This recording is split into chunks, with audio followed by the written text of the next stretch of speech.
Les partisans du barrage sur Lausan sont bien faits d'être patients. 17 ans après leur première demande, l'État accepte enfin qu'un nouveau barrage soit construit en Vendée.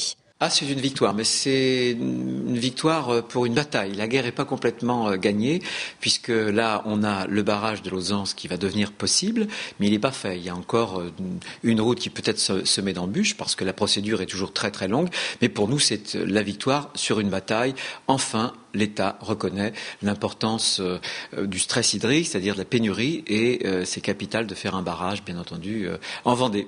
Que la sécheresse actuelle ait ou non forcé la décision, le barrage va permettre de résoudre le problème récurrent du manque d'eau sur la côte. Il pourra contenir 8 millions de mètres cubes d'eau et sera connecté avec l'autre barrage le plus proche, celui du Jaunet. C'est donc un long débat qui s'achève entre les partisans du barrage et ceux qui souhaitaient plutôt une canalisation de 120 km reliant la Vendée à l'eau de la Loire.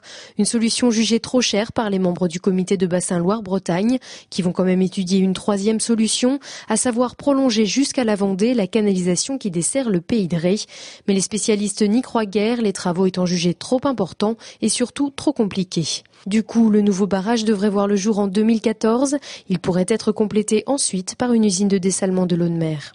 C'est très simple. La Vendée prend 10 000 habitants supplémentaires par an. Et d'après les statistiques de Vendéo, il y a 2% d'abonnés en plus chaque année.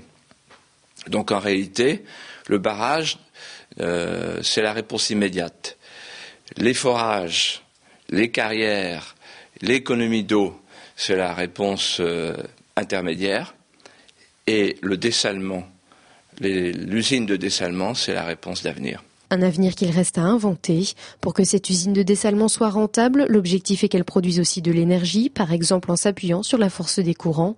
Chercher de l'eau, en tout cas, fait bouillir les imaginations.